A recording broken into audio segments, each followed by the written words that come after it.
We already know that history will judge pumpkin tits, but we have to do it first. With Republicans slowly starting to come to terms with pumpkin tits' defeat this year, actually a lot of them are not starting to come to terms. They're still basically adamant. They're still adamant that basically pumpkin tits won and he didn't. But there's been talk about how history will judge his administration. Sometimes that refrain is used to reassure that there will be an accounting for the awful things that have happened on his watch, while others are using it to argue that we should just let the past be the past and move on. Let's forget about investigations, truth commissions, or prosecutions, and leave the judgments to subsequent generations of historians. All of those invocations of history are implicitly celebrating a return to normalcy under President Biden. But historians know better. We know that history is not some abstract collection of truths, but it is a subject to the deliberate manipulations of people aided by the vagaries of the time. If history is going to judge pumpkin tits, we're going to have to do a lot of work in the present. And despite some recent claims to the contrary, history itself isn't an actor. People determine how things are remembered, and historians can only render a reliable judgment if we judge him and his administration now. But here's a lesson for the present in the year 750 AD. Another moment in which a transfer of power was contested. In the case at the time, in the case when the Frankish noble Pepin the Short had deposed the then king of the Franks, ruling over much of what is now France, Germany, Belgium, the Netherlands, and Luxembourg, and he took the throne for himself. The story that has come down to us in our sources is one about a peaceful transition between one dynasty and the next, but that's not what exactly happened. And the historians were bamboozled for the generations left alone. The judgment of history is notoriously fickle. The sources for Pepin's coup, of which there aren't many, say that the transfer of power was entirely peaceful.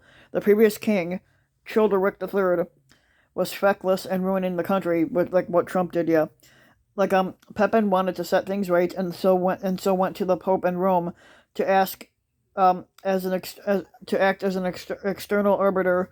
The Pope had agreed with Pepin's claims, and so he returned to France, where he was supposedly acclaimed as king by all the Frankish people. The last part shouldn't surprise us, as medieval people voted all the time, and there were lots of electoral systems across the medieval world to determine rulership. Though Pepin commanding an army at the time precludes this from being remembered as a free and fair election. In addition, because the kings functioned as both religious and political leaders since antiquity. The Pope's ascent seemed to legitimize Pepin's rise, placing him in the tradition of Christian Roman emperors, such as Constantine while a bishop, and later the Pope anointing Pepin with oil placed his role in the spiritual tradition of the kings of Israel. It all seemed legal and above board. The former king, Childeric III, seemed to accept his fate and was sent to a monastery to live out the rest of his days. Nobody really knows what happened to Childeric after that. Um, it's possible that Childeric died of an old age in that monastery, but it's perhaps more likely he was murdered in the succeeding years. That he died in battle trying to take back his throne. Regardless, we'll never likely know what actually happened, because the Royal Frankish annals, our major historical source, falls mysteriously silent for the years between 751 and 752. The entry for 750 talks about the selection of Pepin, and then in 753, where the source calmly resumes that Pepin is the undisputed king, and all potential rivals have simply vanished from the story. The Royal Frankish Annals is not a work that we might recognize today as history. It's a year-by-year account, often a more or less bulletin-pointed list of events that are marked off by the year, even in our oldest manuscripts, and some entries are longer and some are shorter. But the point is their completeness. The author of this genre, the Annals, showing that the years moved successfully, and that some were marked by momentous events that are worth recording. And here, this details every year in succession between 741 and in the year 829, leading with the death of Charlemagne's grandfather and ending during the reign of Charlemagne's son, Louis the Pious. That is, it details every year except for those 2 years that the Pepin took the throne, and the 2 years in which the entire Frankish kingdom was reshaped. The omission of those 2 years is both obvious and clearly hidden in plain sight.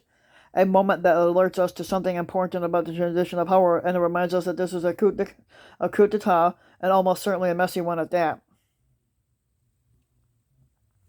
The Royal Frankish annals may not have written may not have been written at the Carlogingians royal courts, but it was certainly written for them.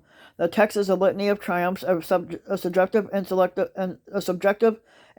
not to say false, still reports about the recent past, intended to reveal from their perspective a deeper truth about the movement of events. The words in the manuscripts make everything seem above board, but historians know how to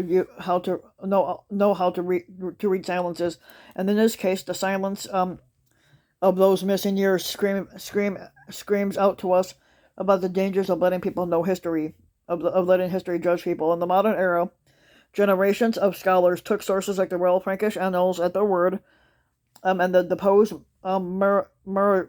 Merovingian dynasty was supposedly weak and decrepit, and the Carolingians were supposedly dynamic, popularly recognized by their peers at deserving the throne. Only recently has that narrative, one consciously constructed some 1,200 years ago, has been revisited, in which scholars bring into focus the violence of an autocratic state that used the weight of its armies to conquer its external enemies and suppress religious dissent, and then very consciously used its control of the written record to shape how future generations remembered it.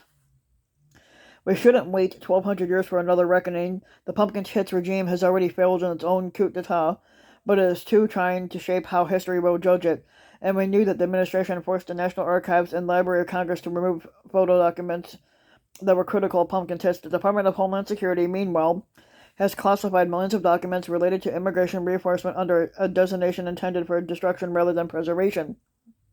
And those are just examples of what we know about, and we learn more every day about the spasms of shredding and deleting currently underway, and the efforts that may try to hide both the corruption and the abuses perpetuated by this administration. What's more, as medieval historians are used to thinking about long-term challenge, we know how time tends to blur subtle differences, and pumpkin tits may feel like an aberration now, but give it a few decades or centuries, and he'll blend right in with Nixon because of the Watergate scandal, and Reagan, the Iran-Contra deal, and George W. Bush torture, as republicans whose regimes broke the law and got away with it. Elite impunity, in fact, is a norm of our era, and a heavy factor in why some of the same bad actors rise again and again. If anything, it's for that, and not the specifics of the moment that history, or rather historians, will likely judge us for.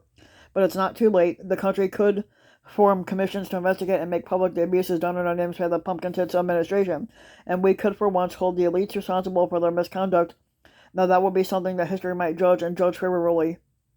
So if you like the video, give the video a like and subscribe to my channel, Ryan Van Mike, and also hit the notification bell so that you'll be notified when a new video comes out, and thanks for listening.